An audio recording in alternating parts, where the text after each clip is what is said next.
बहुत बहुत शुक्रिया संचालन कर रहे हमारे साथी जुबैरी साहब। इस संभल की धरती को मैं नमन करता हूं कि आपके बीच अपनी बात रखने का मौका मिला। अपनी बात तो मैं रखूंगा ही, इससे पहले सभी लोगों को अस्सलाम वालेकुम, जय भीम, जय भीम, जय भीम, जय भीम। मंच पर बैठे हुए सभी सम्मानित लोगों का मैं इस्तकबाल करता हूं। AIMIM के सदर जनाब असदुद्दीन ओवैसी साहब को नमन करता हूं। जनाब शौकत अली साहब का भी मैं अभिनंदन करता हूं और हमारे संगठन मंत्री जनाब इकबाल साहब को भी मैं नमन करता हूं। आज आपके बीच अपनी बात रखने से पहले मैं जरूर कहना चाहूंगा कि इस देश ही नहीं, विश्व का सबसे विशालतम संविधान बनाने वाले बाबा साहेब डॉक्टर भीमराव अंबेडकर साहब को भी मैं नमन करता हूं, जिनके बनाए हुए संविधान की बदौलत आज हम इस देश में अपने हक और अधिकार के लिए लड़ाई लड़ रहे हैं और उस संविधान को पूर्ण रूप से लागू कराने के लिए माननीय जनाब असदुद्दीन ओवैसी साहब आपके सामने एक नया चेहरा बन करके आए हुए हैं। मैं अपनी बात शुरू करूंगा कि सभी लोग पूछते हैं कि आप तो जो है, आपका नाम डॉक्टर पवन राव अंबेडकर है, तो आप जो है मजलिस के साथ क्यों लगे हुए हैं? तो इसका भी एक अपना इतिहास और कहानी है, और कहानी बिल्कुल सत्य है कि इस देश में 1947 से बाद, उससे पहले भी, लेकिन 1947 के बाद इस देश में जब लोगों ने शासन सत्ता को अपनाया तो इस देश में जो अछूत कहे जाने वाले लोग रहे हैं, मुसलमान लोग और सिख समुदाय और जितने भी माइनॉरिटीज के लोग रहे हैं, उन्होंने कांग्रेस का दामन थामा और इस देश में कांग्रेस की सत्ता को जो है लगातार समर्थन देते हुए आए हैं। कांग्रेस ही ऐसी पार्टी रही है जिसने बाबा साहब को 1952 में उनके ही शिष्य, उनके ही अनुज के माध्यम से बाबा साहब को पार्लियामेंट में पहुंचने से रोका। 1984 में बहुजन समाज पार्टी का गठन होता है।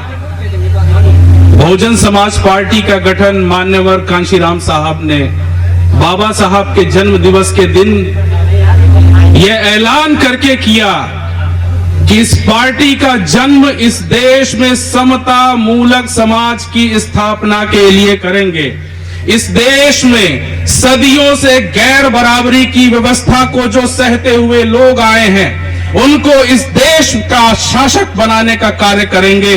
इस विचारधारा के साथ मान्यवर कांशीराम साहब ने सामाजिक और राजनैतिक आंदोलन की शुरुआत की और इस सामाजिक राजनैतिक आंदोलन में सिर्फ SC समाज, OBC समाज ही नहीं, मुसलमान समाज ने भी बढ़ चढ़ करके हिस्सा लिया और इस आंदोलन को जब आगे बढ़ा है तो इस आंदोलन ने 1995 में अपनी सरकार बना करके दिखा दिया कि हम इस देश के रहने वाले हैं, इस देश के शासक हैं और इस देश में हमारा संविधान चलेगा और इसी के आधार पर हम इस देश में संविधान को लागू कराएंगे। अब कांशीराम साहब के जाने के बाद बहुजन समाज पार्टी की विचारधारा में बदलाव हुआ। 2007 में सोशल इंजीनियरिंग के नाम पर बहुजन समाज पार्टी ने इस देश के सबसे बड़े प्रदेश में सरकार बनाई और सोशल इंजीनियरिंग के नाम पर एक विशेष वर्ग को बड़ा महत्व दिया गया। वो महत्व ब्राह्मण समाज को जा रहा है।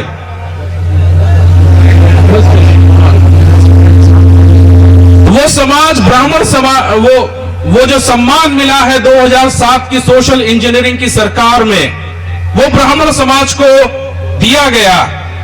क्या 2007 से 12 की चलने वाली बहुजन समाज पार्टी की सरकार को सिर्फ ब्राह्मणों ने बनाया? नहीं, एससी, एसटी, ओबीसी और मुसलमान और सारी माइनॉरिटीज ने मिलकर के 2007 में साथ दिया, तब बहुजन समाज पार्टी की सरकार बनी। लेकिन इसका सारा श्रेय ब्राह्मणों ने अपने सिर पर रखा कि अगर हम ना होते तो शायद बहुजन समाज पार्टी की सरकार इस प्रदेश में ना बनती। और दो नारे बहुत जबरदस्त दिए गए ब्राह्मणों के द्वारा। पहला नारा दिया गया, हाथी नहीं गणेश है, ब्रह्मा विष्णु महेश है। इस नारे के साथ ही बहुजन समाज पार्टी की जो विचारधारा रही है, समता मूलक समाज की स्थापना और गैर बराबरी की व्यवस्था को ध्वस्त करना, इस विचारधारा को इस नारे ने पलट दिया और इस नारे के साथ बहुजन समाज पार्टी में गैर बराबरी की व्यवस्था स्थापित होने लगी। इसका एक उदाहरण मैं आप लोगों को दूंगा जरूर, और सभी से मैं कहता हूं कि 2007 की सरकार बनते ही बहुजन समाज पार्टी ने सबसे पहले एससी समाज पर ही हमला किया और उन्होंने 2 गवर्नमेंट ऑर्डर पास किए, जिसमें यह कहा गया कि अगर कोई व्यक्ति एससी एसटी केस को लेकर के जाता है, एससी समाज का व्यक्ति, तो उसका केस तभी रजिस्टर होगा जब उसकी इंक्वायरी होगी।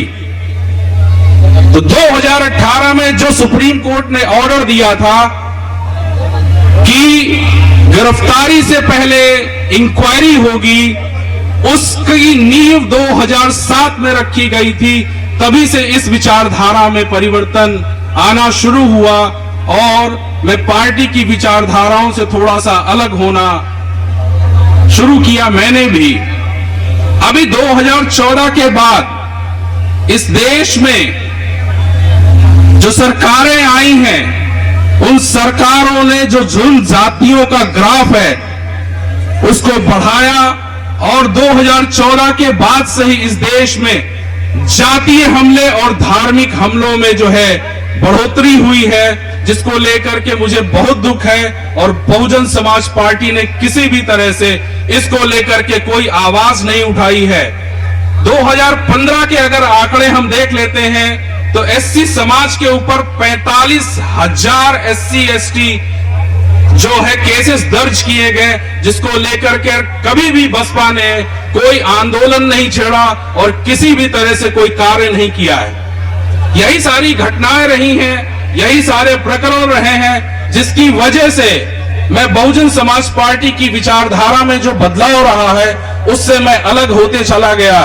अभी 7 सितंबर को, अभी इसी महीने की 7 सितंबर को ब्राह्मण सम्मेलन का समापन हुआ और ब्राह्मण सम्मेलन को प्रबुद्ध वर्ग के नाम से जो है मुखरित किया गया। और ये विचारधारा आप ये देख सकते हैं कि एक विशेष वर्ग के लोगों को प्रबुद्ध शब्द के साथ जो है जोड़ा गया, जिसको लेकर के मैंने आपत्ति की और आज भी आपत्ति है। क्या इस देश में सिर्फ ब्राह्मण ही प्रबुद्ध वर्ग में आता है? अन्य जो लोग इस देश के लोग हैं, एससी एसटी ओबीसी और जितनी भी माइनॉरिटीज हैं, अल्पसंख्यक हैं, क्या वो प्रबुद्ध वर्ग में नहीं आती हैं? तो ये शब्द के साथ जिस तरह से ब्राह्मणों को जोड़ा गया है, ये बहुजन समाज के लोगों के लिए बहुत घातक है। और सबसे घातक स्थिति ये हुई है कि 7 सितंबर को बहन जी के सामने शंख बजाए गए, जय श्री राम के नारे लगाए गए, परशुराम के नारे लगाए गए, हर हर महादेव के नारे लगाए गए। ये बहुजन विचारधारा के बिल्कुल प्रतिकूल है। बहुजन विचारधारा के साथ ये काम नहीं करता है। बहुजन विचारधारा को अब धार्मिक रंग दिया जा रहा है सतीश चंद्र मिश्रा ने अपने ही भाषण में मंच से ये कहा कि अगर बहुजन समाज पार्टी की सरकार आएगी तो हम अयोध्या में राम मंदिर का निर्माण करेंगे। मैं ये बता देना चाहता हूं, बहुजन समाज पार्टी का जन्म मंदिर निर्माण करने के लिए नहीं हुआ है। बाबा साहब ने भी अपने भाषणों में कहा है, मंदिरों में जाकर के आपका उत्थान नहीं होगा, आपका विकास तब होगा जब आपके लिए शिक्षा के द्वार खोले जाएंगे। बाबा साहब ने अपने भाषणों में कहा, शिक्षा वो शेरनी का दूध है, जो पिएगा वो दहाड़ेगा। और आज सतीश चंद्र मिश्रा बसपा की सरकार बनने के बाद अगर मंदिर निर्माण की बात करते हैं तो ये बहुजन समाज की विचारधारा, बहुजन समाज पार्टी की विचारधारा, बाबा साहब की विचारधारा, कांशीराम के संघर्षों की विचारधारा के बिल्कुल प्रतिकूल है। ये बहुजन समाज पार्टी के लिए सूट नहीं करता है। हम इस देश में शिक्षा की बात करते हैं, हम इस देश में रोजगार की बात करते हैं, हम इस देश में अच्छे स्वास्थ्य सुविधाओं की बात करते हैं। यही सारी बात माननीय असदुद्दीन ओवैसी साहब करते हैं तो लोगों को जो है मिर्ची लगती है और अलग अलग तरह से बयानबाजी करते हैं। हम इस देश के मुसलमानों के साथ जिस तरह का जो है भेदभाव किया गया है 1947 के बाद उन्हें दरी बिछाने और कुर्सी लगाने का काम किया गया है। यही कार्य 1984 से पहले, बहुजन समाज पार्टी के गठन से पहले इस देश के एससी समाज के लोगों को भी दरी बिछाने का काम, कुर्सी लगाने का काम, लोगों की गंदगी साफ करने का काम किया गया। और कांशीराम साहब ने 1984 में बहुजन समाज पार्टी के गठन के बाद इस देश के एससी समाज, ओबीसी समाज और अल्पसंख्यक समाज जिसमें बहुतायत में मुस्लिम समाज है उसके लिए जोरदार काम किया है। वही विचारधारा आज हमारे बीच माननीय जनाब असदुद्दीन ओवैसी साहब लेकर के आए हैं। हम इस देश में उन लोगों को स्थापित नहीं होने देना चाहते हैं जो इस देश में गैर बराबरी की व्यवस्था को चलाए रखना चाहते हैं और उसी के आधार पर धर्म और जाति की बात करते हैं। मेरे पास अगर अपनी बात रखने की बात आएगी तो उसमें आप ये देखेंगे कि 1995 में बहुजन समाज पार्टी की सरकार के बाद मुसलमानों का रुख दूसरी तरफ मुड़ने लगा।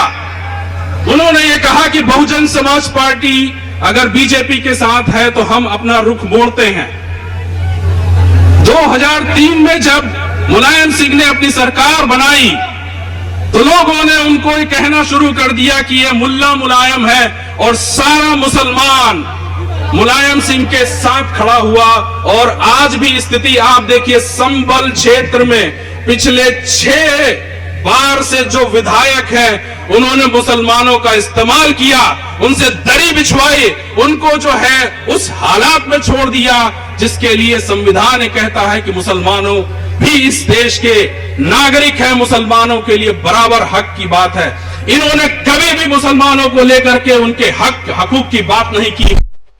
समाज पार्टी 2007 के बाद मुसलमानों से किनारा कर लिया है और पिछले इसी महीने की बात से, इसी महीने की 7 तारीख से बहुजन समाज अब एससी समाज का भी नहीं रहा, वो ब्राह्मण समाज का हो गया है। मैं अपने बहुजन समाज के लोगों से अपील करता हूं कि आने वाले भविष्य को देखें, जांचें और परखें, तब आप ये माने कि माननीय असदुद्दीन ओवैसी साहब सिर्फ मुसलमानों की बात नहीं कर रहे हैं, इस देश के वंचित, शोषित, गरीब और सदियों से सताए हुए लोगों की भी बात कर रहे हैं। आज अगर बहुजन समाज पार्टी एससीओ के लिए जो है सिर्फ ये कहती है कि ये तो हमारे हैं, ये हमारे क्या होता है।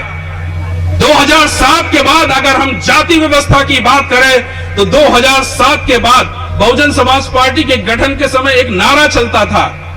नारा ये चलता था कि ये तो सब चमारों की पार्टी है बहुजन समाज पार्टी, और बहुजन समाज पार्टी का जो आधार वोट है वो चमारों का वोट है। तो आज 2007 की अगर हम बात करें तो 2007 में चमारों को सबसे ज्यादा मान सम्मान खोना पड़ा, उनका मान सम्मान नहीं हुआ है। अगर मेरी बात चमार समाज भी सुन रहा है तो आने वाली स्थितियों को देख ले और भाप ले कि बहुजन समाज पार्टी की विचारधारा किस तरफ जा रही है, क्या बहुजन समाज पार्टी के लोग जय भीम के साथ जय श्री राम का नारा लगाना पसंद करेंगे? अगर जो जय भीम के साथ जय श्री राम का नारा लगाना पसंद करते हैं वो बहुजन समाज पार्टी की गुलामी करने जाए। जो जय भीम का नारा लगाना चाहते हैं वो माननीय असदुद्दीन ओवैसी साहब के साथ आए, उनका मान सम्मान बढ़ेगा, उनका कद बढ़ेगा। सिर्फ मुसलमान ही नहीं, इस देश के ओबीसी वर्ग भी इस पार्टी में शामिल हो ताकि उनके मान सम्मान की स्थिति को हम बेहतर ढंग से समझ सकते हैं और मान सम्मान दे सकते हैं, क्योंकि मजलूम ही मजलूम का दर्द समझता है, वो दर्द क्या जाने जो भालों से हमें मारते हैं। तो आज ओवैसी साहब आपके बीच में आने वाले हैं। मेरा सिर्फ यही मकसद रहा है, मैंने ओवैसी साहब को इसलिए चुना और उनके साथ जाने का फैसला किया कि उन्होंने भारतीय संविधान की बात कही, बाबा साहब के संविधान की बात कही, लोकतंत्र की बात कही। यह देश लोकतंत्र से चलेगा, भारतीय संविधान से चलेगा, किसी धर्म के मानने वाले से नहीं चलेगा। पिछले 4 साल से ज्यादा का समय हो गया है, आपने देखा कि यह उत्तर प्रदेश सिर्फ धर्म के नाम पर चल रहा है। जहां भी योगी साहब जाते हैं, न शिक्षा की बात करते हैं, न रोजगार की बात करते हैं, न स्वास्थ्य की बात करते हैं। सिर्फ एक बात उनके मुंह से निकलती है, मंदिर बना कि नहीं? क्या मंदिर निर्माण से इस देश के युवाओं का भला होगा? क्या मंदिर निर्माण से लोगों को शिक्षा मिल पाएगी? क्या मंदिर निर्माण से स्वास्थ्य की सुविधाएं मिल पाएंगी? जो मूलभूत आवश्यकताएं हैं उनसे वो बिल्कुल अलग हो जाते हैं और इस देश को सिर्फ धर्म के नाम पर चलाना चाहते हैं। हम धर्म नहीं, संविधान की बात करते हैं और संविधान लागू करने की बात करते हैं पूर्ण रूप से। अंत में एक बात मैं आपसे जरूर कहूंगा, जब पार्टी की बात आ रही है, सामाजिक आंदोलन हमारे चले, सामाजिक आंदोलन में किसी भी तरह से किसी भी पार्टी ने कोई साथ और सहयोग नहीं दिया।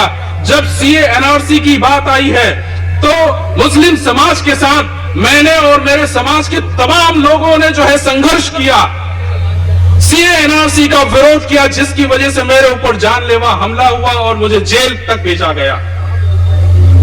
क्या इन पार्टियों ने, चाहे बसपा हो चाहे सपा ने, मुखर होकर के मुसलमानों के साथ कंधे में कंधा मिला करके करने की बात कही है? इन्होंने अपना मुंह सिल लिया, एकदम साइलेंट, बिल्कुल साइलेंट। तो इनकी जो चुप्पी है उस चुप्पी को हम तोड़ेंगे और असद साहब को इस प्रदेश में हम मुख्यमंत्री बना करके छोड़ेंगे।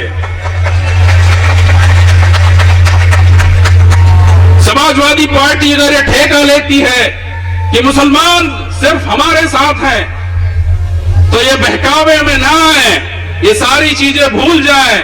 अब इस प्रदेश को इस प्रदेश को जो है एक नया चेहरा मिल गया है और इस चेहरे के साथ हम आगे बढ़ेंगे। मैं सभी एससी, ओबीसी और मुस्लिम एंड सभी माइनॉरिटीज, अल्पसंख्यकों से निवेदन करता हूं, अपने वजूद को अगर बचाना है तो ओवैसी साहब के हाथों को भी मजबूत करना है। ओवैसी साहब के हाथों को मजबूत करेंगे कि नहीं करेंगे? अपने वजूद को बचाना है कि नहीं बचाना है?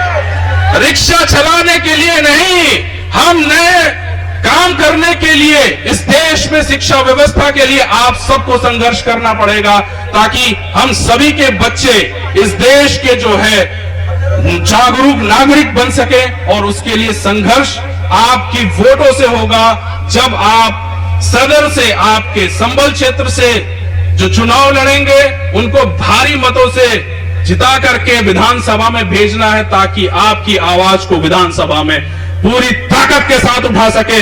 अब बसपा और सपा में कोई दम नहीं है। कांग्रेस की तो चड्डी कांशीराम साहब 1995 में ही उतार चुके थे, इसलिए कांग्रेस की तो मैं बातें नहीं कर रहा हूं। 2 पार्टियां सपा और बसपा बची हैं, वो आपके हित का काम नहीं करेंगी। आपको समझदारी से काम लेना है और ओवैसी साहब को हाथों को मजबूत करना है। वक्त बहुत कम है, आपने मुझे सुना, इसके लिए बहुत बहुत शुक्रिया। एक बार फिर से मैं कहना चाहूंगा, जय भीम, जय भारत, जय संविधान।